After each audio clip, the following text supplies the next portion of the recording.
Alright, let's cover Atlanticore. Okay, so I'm gonna be showing you a couple arena fights, and obviously, the ones that I exit out really fast is because I can't win. I just know I can't win. Uh, a lot of these players in the higher ranks have Punky Duke, and I don't have him. So I need to use Atlanticore to delay how much damage they can do, or delay when they do the damage. So what I do is I place Atlanticore at the back of the circle, or sometimes at the front. I mean, usually the back is perfect, but as you can see, I didn't do it there. But placing me at the back of the circle, because he walks slow, and because um, there's a distance between him and the other heroes, it takes a little bit longer for the other heroes to get to him. So the idea is to make him live as long as possible. So I put him at the back of the circle, initiate the fight. By the time they get to him, my heroes will be a little bit past the midpoint. That way, if Thunder God does proc, I try to be as far as possible from him, so that way the Thunder God does not proc my heroes, and my heroes can get to the tower as fast as possible. And if they're pushing top lane, I push bottom lane, so that way, again, Thunder God's proc does not hit my guys and stun my guys. So that's the idea of using Atlanticore to help boost you through the higher ranks. So you can see almost every fight they have a Pumpkin Duke. And again, I get hit by a Thunder God. So that's why I try to push lanes far away as possible from Thunder God or from the lane they're pushing, and I use Atlanticore to slow them down. Now, here I wanted to show you power of Atlanticore in dungeons. I put Atlanticore first, and you can see he takes all the beatings, everything. He gets rid of Panda. Execution comes in, starts attacking Atlanticore. He kills himself again. I mean, even though Thunder God did give him a boost, on a one-on-one, Atlanticore would pretty much almost rape him. I have, again, 4 of a 9, so I think that's 4 seconds. So this is how I do my dungeon 4. I made a video about it previously. But I use Atlanticore to take pretty much all the hits, and that way I can clear out the top really fast, and I can focus my guys coming down in a funnel kind of shape, rather than I noticed Sand 7, he tried out the bottom right, because this dungeon's changed since the update. It's a lot harder. The heroes in here used to be level 80s, I think, or 90s. Now they're 110. So they're a lot higher level than they used to be. So yes, dungeons are harder. They weren't as easy as before. So I like to use Atlanticore in the top middle where the little hole is. I noticed that's the only dungeon that has a little hole, so I can take advantage of Atlanticore skills to wipe out pretty much all the griffins and 2 or 3 heroes right from the start. It really helps to farm that dungeon easily. About 80% of the time I only use restoration. I don't use anything else. The GA, sometimes I use it if I get really unlucky with the ninja. I mean assassin. And sometimes I use it at the bottom if my guys get through and they didn't get any healing from the druid. But most of the time you can get away with just using restoration, which is really good for farming. Here are some heavy monsters. I use this setup. I found it from Sand 7. I watched his videos too, but I did a little tweaking because I had hero issues where they would jump over the wall. I don't have thick enough walls, so sometimes it penetrates from the top and bottom. And I put before I had the setup that Sand 7 had before, which was 2-2-1. But instead of doing that, I placed it this way, which is 1 then 2, then 2. From the left to right is 1, 2, 2. His method from top to bottom was 2, 2, 1.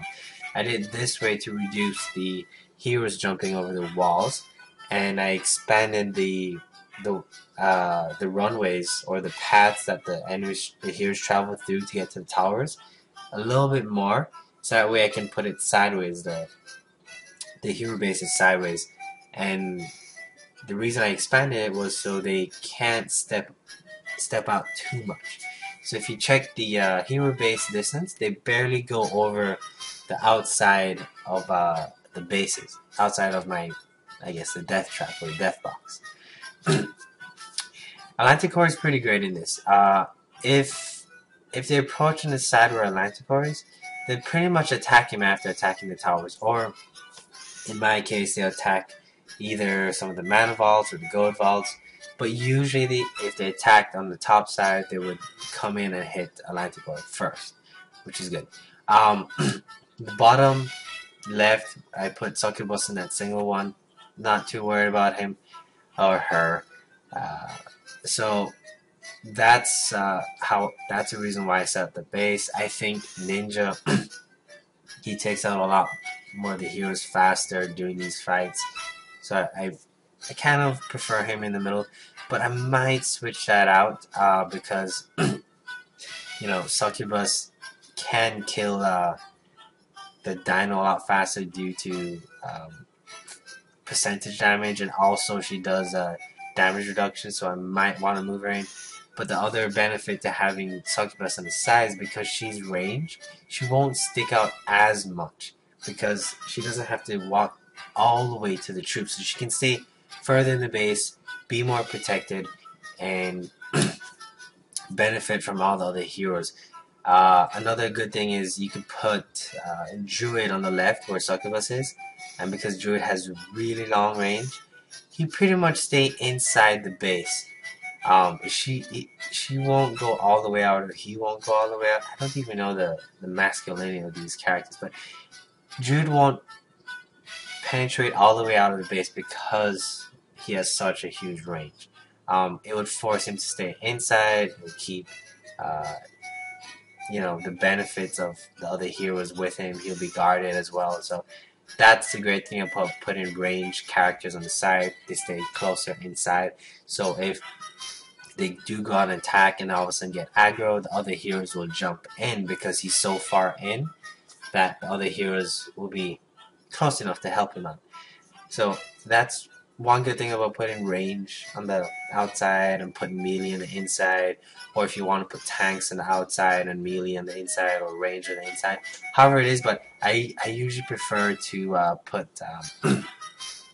in this base setup, I prefer to put range on the outside because I would rather have all my heroes fight together than separately. So put them on the outside, the range, so that way the heroes stay closer together. So that's a little trick tip for that. You don't have to do it too much. If you notice right here, a little random thing, I move my screen around to center it where I'm placing the hero traps or the unit traps. Because if you notice, whenever I click the blue marker or the blue check mark, the hero trap goes back to the center of the screen. Now, I do notice this on the higher level accounts. I don't notice this on low level accounts. On low level accounts, you pretty much spawn right beside where you previously placed the other one. And so here's a last play of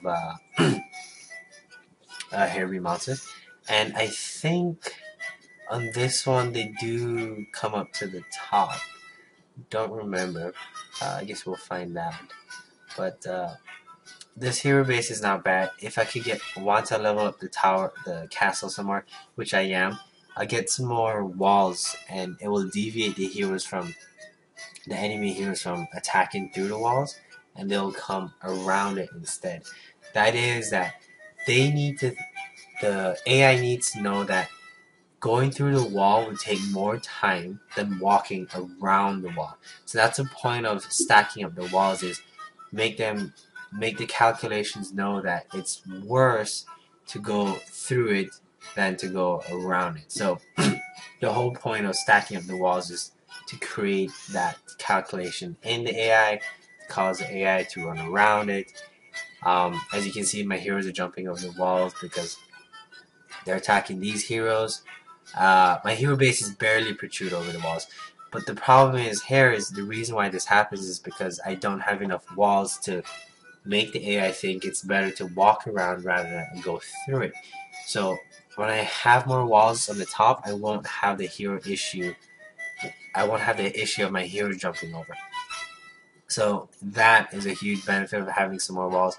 So always upgrade the castle to get those walls. It's great. Right now I think I have 5 days left of my castle, and it will keep going. Um, right here, my ninja is taking hits, but if they attack from the top, Atlanticore usually takes the hits, and they usually come out with all my heroes alive. Alright, so I hope you guys like that. Alright, see ya.